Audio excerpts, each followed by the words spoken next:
Le titre du message ce matin, c'est Deux rebelles sous un même toit. Hein? Deux rebelles qui vivent dans la même maison. Ça se peut-tu? Ouais, hein? Qui ici connaît Fred Pellerin? Hein? Fred Pellerin, c'est un conteur d'histoire. Hein? Un conteur d'histoire québécois. Bel job, hein? Ta job, c'est de conter des histoires. Puis la plupart de nous autres, on aime ça, les histoires. Êtes-vous d'accord? On aime ça quand le prédicateur, dans son message, il nous conte une histoire. Pourquoi? Parce que souvent, ça nous aide à se rappeler de quoi le message était. Un bon exemple, prenez un enfant de 5, 6, 7 ans et demandez-lui de vous conter l'histoire de Blanche-Neige ou de Moana. Et vous allez être étonné de combien les enfants se rappellent. Pourquoi? C'est une histoire. Mais il y a un conteur d'histoire qui était bien meilleur que Fred Pellerin, puis que tous les conteurs du monde. Hein? C'est le Seigneur Jésus. Le Seigneur Jésus était un conteur d'histoire absolument extraordinaire. Le Seigneur Jésus a pris des choses simples autour de lui pour nous conter des histoires. C'est ce qu'on appelle les paraboles. Mais dans ces paraboles-là, il prenait des choses simples, mais il faisait sortir des grandes vérités. C'est moi de donner des exemples que le Seigneur Jésus a utilisés autour de lui. Une brebis, du levain, une graine de moutarde, un serviteur, un trésor dans un champ, un sommeur, un homme riche, un ami, une fille, une veuve, un collecteur d'impôts. Le Seigneur a utilisé toutes sortes de choses autour de lui pour conter des histoires avec des grandes vérités. Ce matin, j'aimerais ça qu'on ouvre nos Bibles dans Luc 15.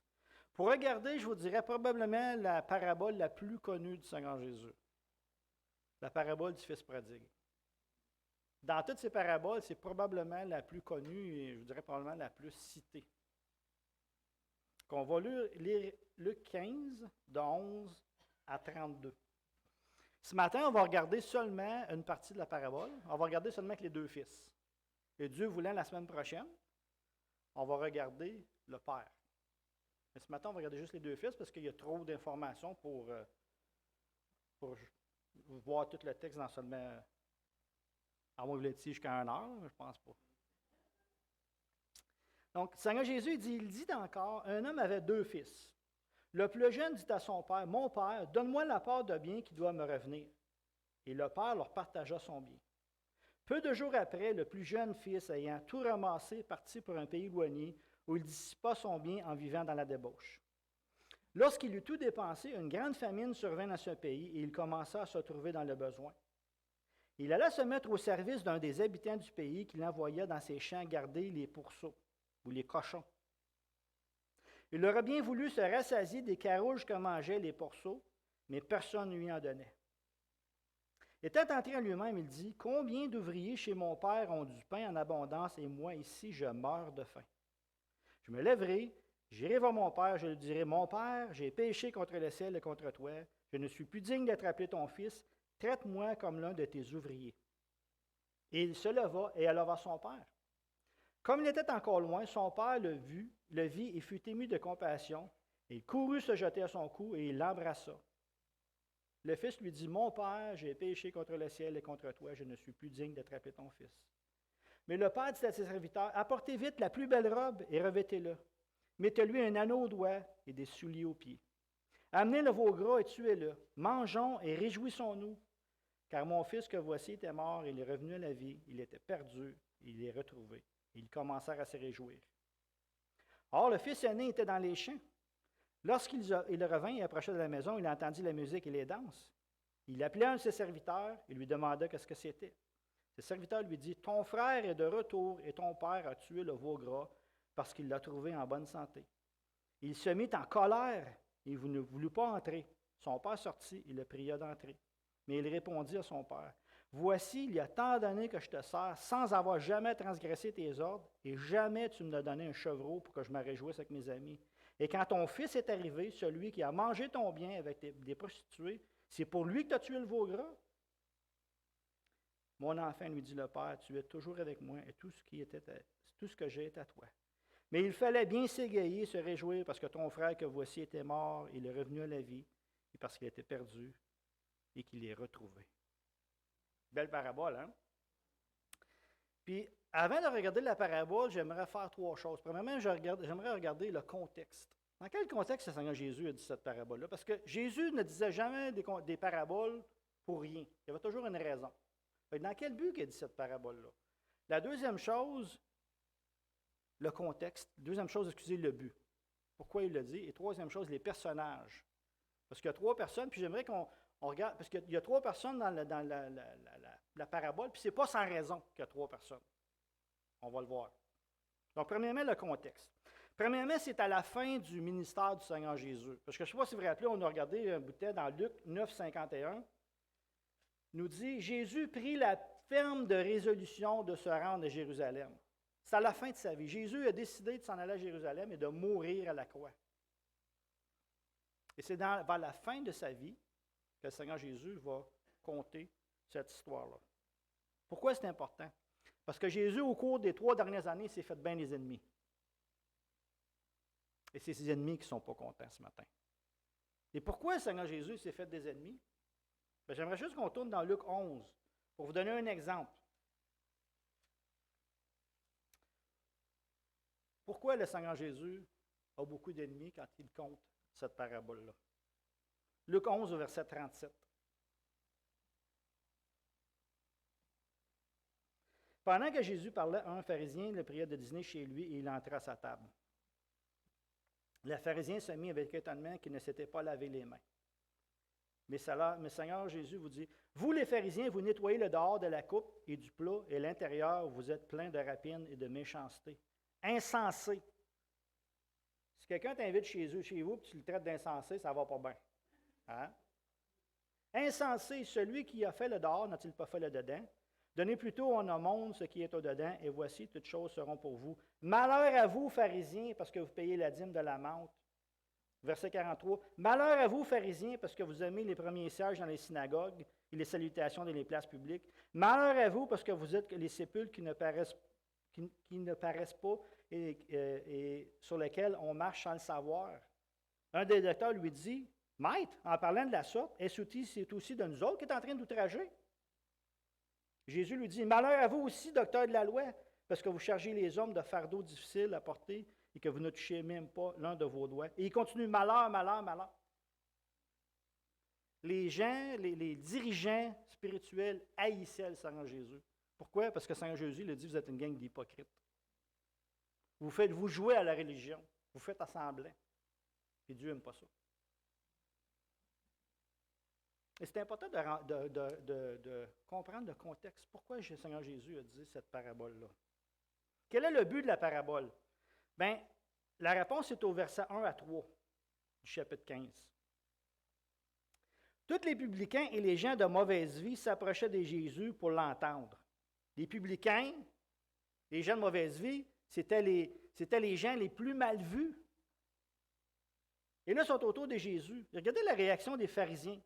Et les pharisiens et les scribes murmuraient, disant, « Cet homme accueille les gens de mauvaise voie et mange avec eux. » Hein? Voyons donc, ça n'a pas de bon sens. Il se dit qu'il est Dieu, puis il est en train de manger avec une gang de rapaces.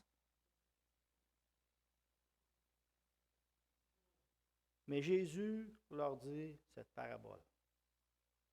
Le but de la parabole, c'est que le Seigneur Jésus veut répondre aux pharisiens hypocrites. Il va leur dire, vous avez un problème. Mais en fait, il compte 3 paraboles, le Seigneur Jésus. Il ne compte pas juste une, il en compte 3. Il va compter les brebis, la brebis perdue, les drachmes perdus et le fils perdu. Mais dans les 3, il y a la même histoire qui revient à chaque fois. C'est quoi? Dieu se réjouit quand un pécheur revient à lui. C'est ça que le Seigneur Jésus veut tenter de leur dire. Pourquoi je suis assis avec les gens de mauvaise vie? C'est parce que je les aime. Pour ça. Le Seigneur Jésus dit, je ne suis pas venu pour ceux qui se portent bien, je suis venu pour les malades. Le Seigneur Jésus, il aime quand un pécheur reconnaît sa banqueroute spirituelle. Jésus aime les âmes perdues et il veut faire la joie de son Père. Parce qu'il dit, quand quelqu'un se tourne vers Dieu, il y a un party dans le ciel. Imaginez.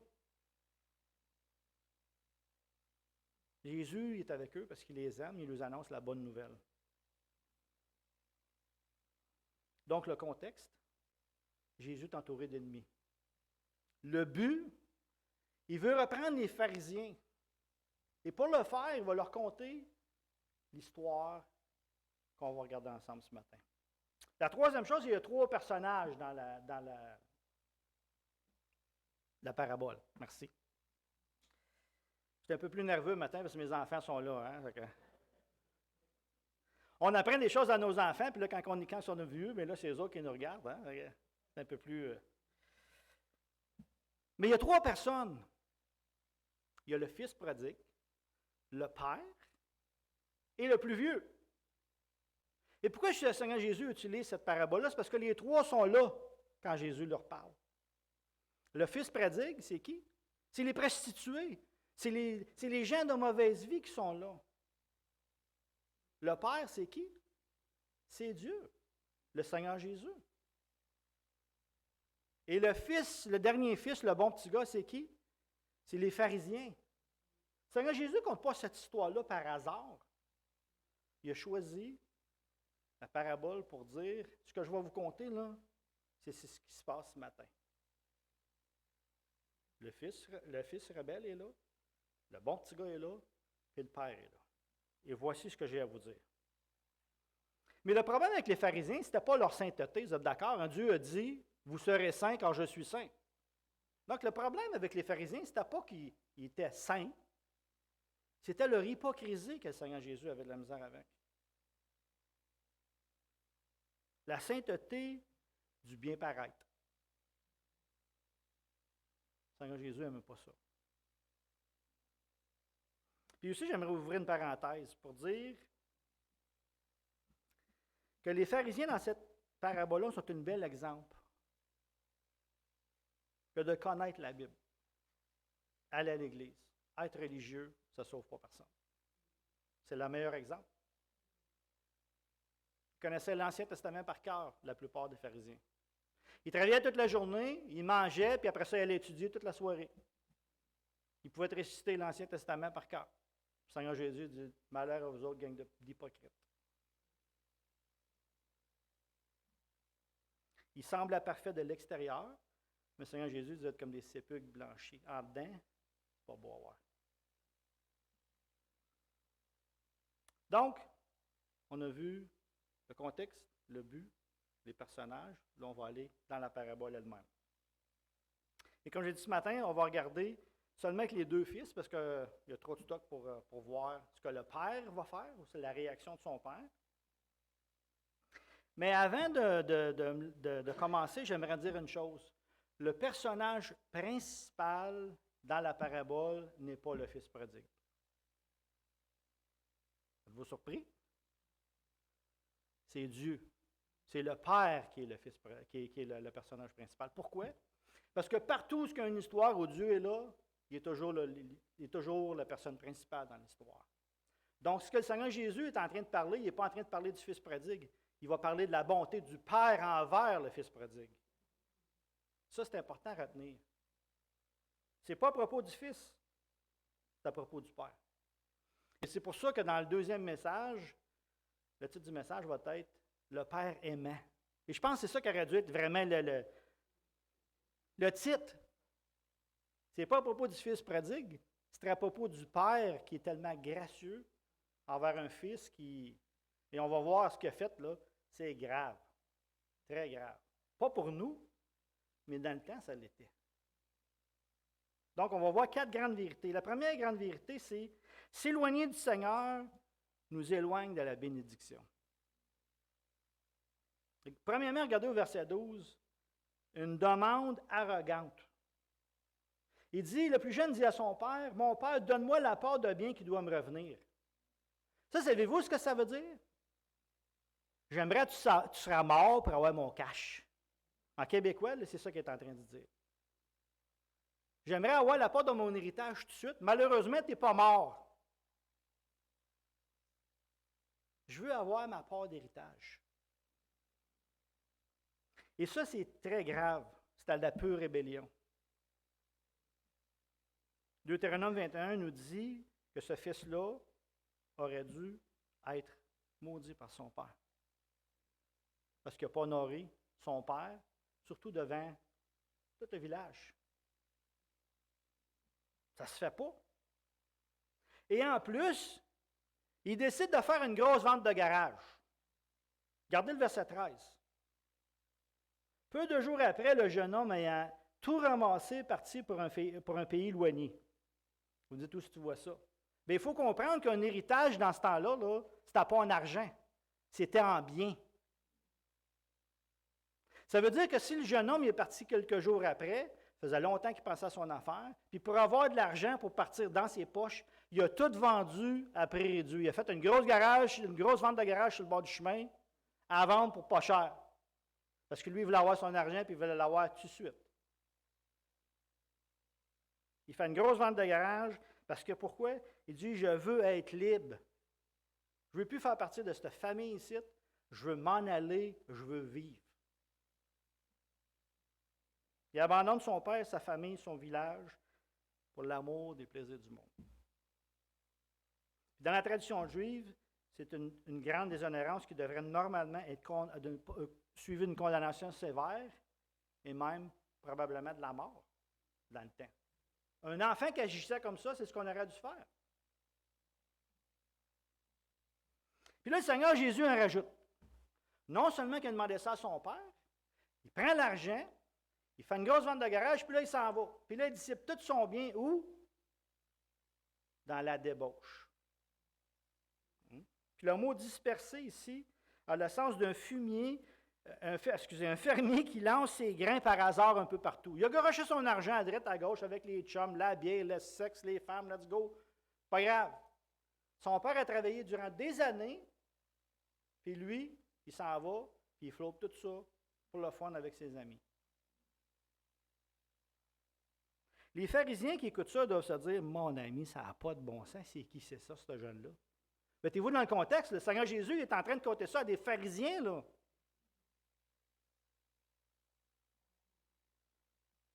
Puis là, le Seigneur Jésus, il en rajoute encore plus. Non seulement qu'il a fait une demande qui n'avait pas de bon sens, il a fait une grande vase dans le garage, il est allé tout dépenser son argent, mais regardez le Seigneur Jésus, il en rajoute au verset 14 et 15. Lorsqu'il a tout dépensé, une grande famine survint dans ce pays, il commença à se trouver dans le grand besoin. Il alla se mettre au service d'un des habitants du pays qu'il envoya dans ses champs pour garder les cochons. Lévitique 11 nous dit qu'un juif ne devait pas toucher un cochon. Lui, il s'en va les garder. Il s'en va s'en occuper. Et en plus, dans l'Antiquité, il faut comprendre que garder les cochons, tu n'étais même pas considéré comme un berger. C'est les esclaves qui faisaient ça. C'est les moins que rien qui faisaient ça. Et là, lui, un jeune juif, qui a tout dépensé, il s'en va garder des cochons. Mettez-vous dans le contexte des pharisiens qui écoutent ça, là. Ils disent, ben voyons, donc ça n'a pas de bon sens, ce jeune-là. Le Seigneur Jésus en rajoute. Il dit, il avait tellement faim qu'il aurait été même prêt à manger des cochons, mais il ne pouvait pas parce que personne n'y en donnait.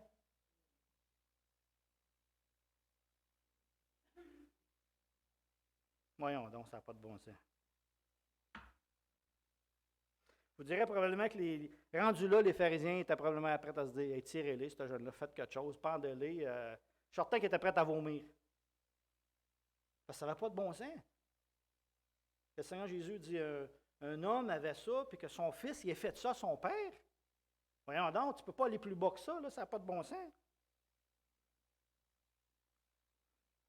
Mais en fait, le Seigneur Jésus est en train de décrire notre condition humaine. Pensez à notre pays. On s'est révélé contre Dieu. On a dit on n'avait plus de Dieu. On l'enlève de nos écoles, de nos cours, plus de Bible, plus. On veut être libre. Hein? En 70, c'est quoi qui s'est passé? Là, la révolution tranquille. On n'avait plus de Dieu. Dehors, on veut être libre. S'éloigner de Dieu égale s'éloigner de la bénédiction. Qu'est-ce qui s'est passé? Exactement le contraire. Regardez notre monde aujourd'hui. On est devenu esclaves du sexe, de la pornographie, de l'homosexualité, de l'avortement, des meurtres partout. Je voyais au journal la semaine passée qui disait qu'à Montréal, dans les dernières années, le taux de criminalité a augmenté de 28 % dans les derniers 3 ans. Pourquoi? Ben, moi, je pense parce qu'on a voulu être libre, on a mis du jeu dehors. Qu'est-ce qui s'est passé? Exactement le contraire. Comme le jeune homme. Il pensait qu'en s'en allant, en étant libre, il serait bien, puis tout. Qu'est-ce qui s'est passé? Exactement le contraire. On est devenu, plutôt que de devenir esclave, notre pays est devenu, plutôt que notre pays d'être libre, il est devenu esclave. Romains 6,16 nous dit ceci. Ne savez-vous pas qu'en vous livrant quelque chose comme esclave pour lui obéir, vous êtes esclave de celui à qui vous obéissez, soit du péché qui conduit à la mort, soit de l'obéissance qui conduit à la justice? Et on le fait souvent, mais je vous dirais, en tant que peuple de Dieu, on a vraiment besoin de prier pour notre pays. Parce que, comme on dirait en bon québécois, je ne pense pas que notre pays s'en va sur le bon bord. Vous d'accord?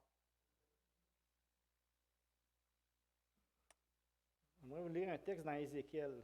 Vous n'avez pas besoin de tourner. Ézéchiel 22. Versets 29 et 30. Le peuple du pays se livre à la violence, commet des rapines, opprime les malheureux et l'indigent, foule l'étranger contre toute justice. Je cherche parmi eux un homme qui élève un mur, qui se tienne à la brèche devant moi en faveur du pays, afin que je ne le détruise pas, et je n'en trouve point. Le Seigneur, il ne faut pas qu'il dise ça de nous autres. Hein?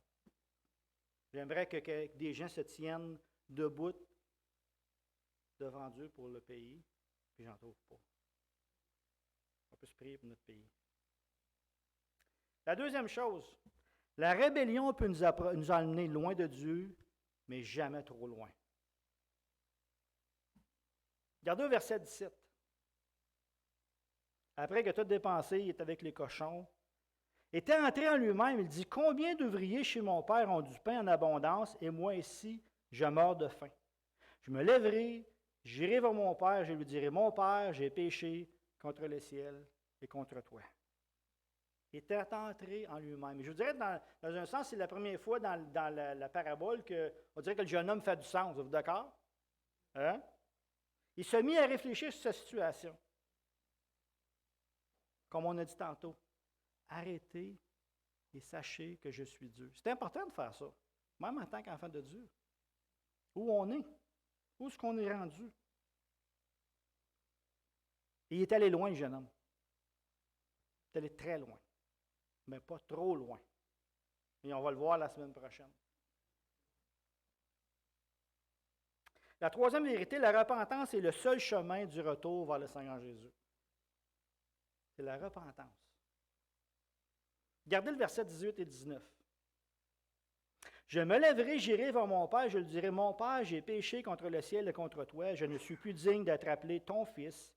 Traite-moi comme l'un de tes ouvriers. J'ai péché contre le ciel et contre toi. Et ça, c'est important. Il y a une vérité importante là-dedans. Quand on pêche, c'est toujours qu'on Dieu en premier. Toujours. J'ai péché contre le ciel et contre toi. Pourquoi? Parce que si je fais quelque chose à cœur, je brise le commandement de Dieu, premièrement. Et le premier offensé, c'est toujours Dieu. Et ça, c'est important pour nous autres. Parce que des fois, on peut aller voir un frère et régler avec, mais même pas régler avec Dieu. Mais le jeune homme, il dit, j'ai péché contre le ciel et contre toi. Et il y a un bon exemple dans la Bible. David. Vous vous rappelez? David, hein, il prend Uri, il fait tuer Uri, il prend sa femme, couche avec. Mais dans le psaume 51, il dit quoi? J'ai péché contre toi seul. Est-ce que David avait péché contre Uri et Bathsheba? D'après vous autres? Oui. Mais pourtant, David il dit, j'ai péché contre toi seul. Pourquoi? Parce que David reconnaît que quand on pêche, c'est toujours contre Dieu en premier. Et le Seigneur Jésus inclut ça dans la parabole, ce n'est pas par hasard. Mon Père, j'ai péché contre le ciel et contre toi. Il fait du sens. Mais au verset 20, il met des pattes à ses désirs. Parce qu'il nous dit quoi, verset 20? Il se leva et alla vers son Père. Et ça aussi, c'est important. Parce qu'il aurait pu se dire, dans le fond, « Ah, je n'irai pas voir mon Père. Comment est-ce qu'il va réagir? Ah, je suis mieux dans ma situation. Ça va se placer. C'est trop dur d'aller vers mon Père. » Et c'est vrai que c'est humiliant. C'est humiliant pour ce jeune homme-là, de retourner vers son Père et dire à son Père, « Père, j'ai péché contre toi. » Ça prend du courage. Et c'est exactement la même chose quand un pécheur vient à Dieu. Ça prend du courage. Ça prend du courage d'aller vers Dieu et de dire, « C'est vrai, Seigneur, j'ai péché contre toi. Puis je ne suis pas digne que tu me pardonnes. »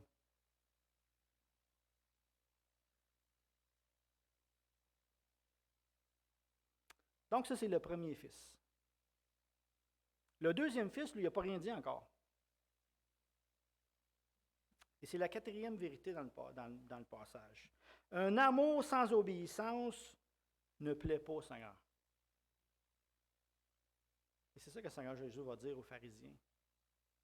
Vous m'obéissez, mais ça ne plaît pas à Dieu, parce que vous le faites par hypocrisie. Regardez la réaction, on va sauter au verset 25, on va passer le Père, parce que ça va être la semaine prochaine. Or, le fils aîné était dans les champs. Lorsqu'il le vint approchait de la maison, il entendit la musique et les danses. Il appela un de ses serviteurs et lui demanda, « Qu'est-ce que c'est? » Ce serviteur lui dit, « C'est ton frère de retour, et ton père a tué le veau gras parce qu'il l'a retrouvé en bonne santé. » Il se mit en colère et ne voulut point entrer. Imaginez-vous, son frère vient de revenir d'une bad trip, tout le monde est content, puis lui est en maudit. Je l'ai appelé le bon petit gars. Hein, lui, il est resté à la maison. Lui, il a continué à s'occuper des affaires de son père. Il se mit en colère. Pourquoi le Seigneur Jésus dit ça dans la parabole? Parce que c'est exactement comme ça que les pharisiens agissaient. Les pharisiens ne sont pas contents que le Seigneur Jésus est assis avec des collecteurs d'impôts et des gens, des prostituées. Ils ne sont pas contents. Le Seigneur Jésus est en train de leur dire, de mettre un miroir dans la face. Est-ce que vous voyez? Vous êtes en colère, exactement comme le jeune homme dans la parabole. Mais probablement qu'eux autres, leur réaction, c'était « Enfin, quelqu'un qui fait du sens dans ton histoire! » C'était probablement ça la réaction des pharisiens. Finalement, dans ton histoire, il y en a un qui fait du sens. Il est en maudit puis il fait bien. Pourquoi? Parce que les pharisiens étaient fous de rage, ils étaient jaloux, parce que pour eux, le salut, ça se gagne par les œuvres. Exactement comme le jeune homme. On a fait plein d'affaires pour toi, on a donné la dîme, on lit notre Bible, on va à l'église, on te sert. Puis là, eux autres, ils n'ont rien fait. Ils ont vu toute leur vie dans le sexe, dans ci, dans ça, puis là, toi, tu vas manger avec eux autres, puis tu es prêt à les pardonner. C'est pour ça qu'ils étaient en maudit, les pharisiens. Mais le Seigneur Jésus dit, voyez-vous la réaction du jeune homme, là? Vous êtes exactement comme eux. Vous faites pareil comme lui. Remplis d'hypocrisie religieuse. Osée 6,6 nous dit ceci. Car j'aime la piété et non les sacrifices, et la connaissance de Dieu plutôt que les holocaustes. Pas les sacrifices que Dieu aime, c'est des cœurs sincères qui vont à lui. Le pharisien, exactement comme le légaliste, c'est un propre juste. Il pense pouvoir gagner son ciel lui-même, comme le jeune homme. Moi, je t'ai servi. Hein? Tu ne m'as jamais même donné un petit agneau pour faire une fête avec mes chums. C'est ce qu'il est en train de dire à son père. Tu es un cheap.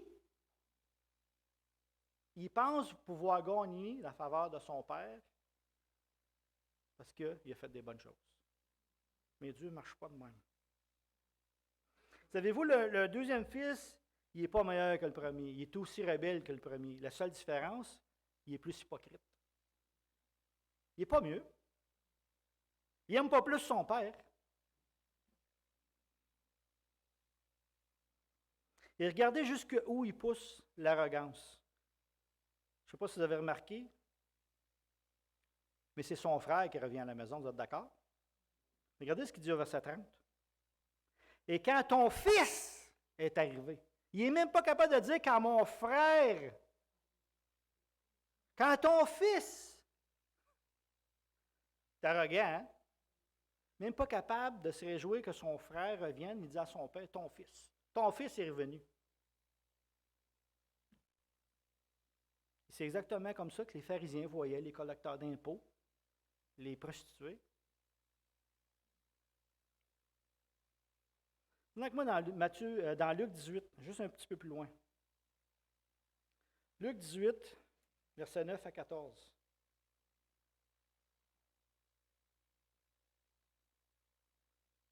Jésus va conter une autre parabole. Il dit encore cette parabole en vue de certaines personnes qui se persuadant qu'elles étaient justes et ne faisaient aucun cas des autres. 2 hommes montèrent au temple pour prier. L'un était pharisien et l'autre était publicain. Le pharisien debout priait ainsi en lui-même, « Ô Dieu, je te rends grâce de ce que je ne suis pas comme les autres hommes qui sont ravisseurs, injustes, adultères, ou même comme ce publicain. Je jeûne 2 fois par semaine, je donne la dîme de tous mes revenus. » Wow! Belle prière, hein? Le publicain se tenait à distance, n'osait même pas lever les yeux au ciel, mais il se frappait la poitrine en disant, « Ô Dieu, sois apaisé envers moi qui suis un pécheur. » Je vous le dis, celui-ci est descendu dans sa maison justifié plutôt que l'autre, car quiconque s'élève sera abaissé, et celui qui s'abaisse sera élevé. Les 2 frères, tu n'as pas différent. Et il y a vraiment un contraste entre les 2. C'est quoi le contraste? La repentance versus l'arrogance. Un est repentant, puis l'autre est arrogant.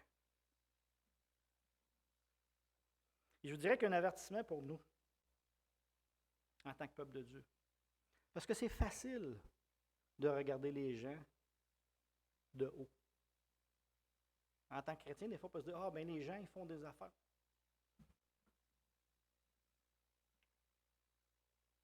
Bien, quand on fait ça, on fait exactement comme le pharisien.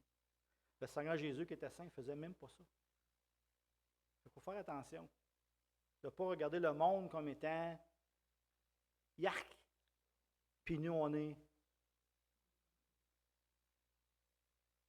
Parce que le Seigneur Jésus nous dit « Ça ne plaît pas à Dieu. »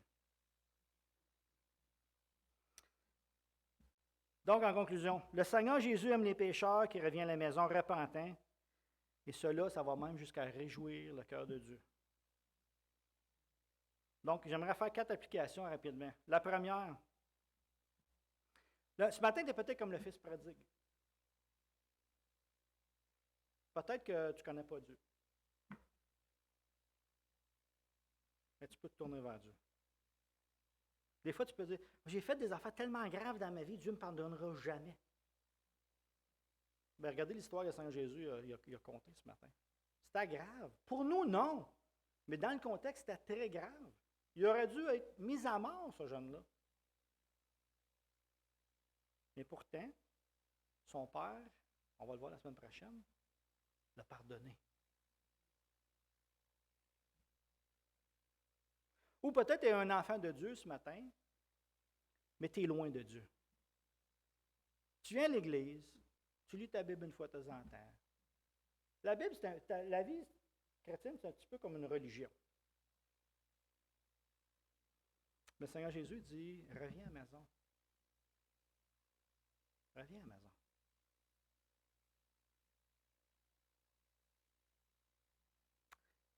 La troisième parabole, la troisième application est un peu plus proche de mon cœur, et je ne savais pas que mes enfants seraient ici ce matin.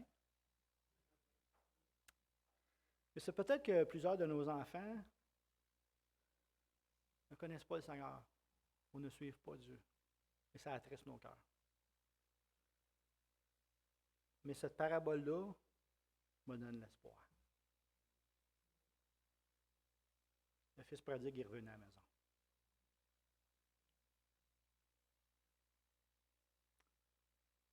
Tant qu'il y a de la vie, il y a de l'espoir. D'accord? Puis la quatrième chose, se rappeler de la grâce de Dieu dans nos vies. Se rappeler de où Dieu nous a pris. Si Dieu ne nous avait pas attirés à lui, on serait où à matin?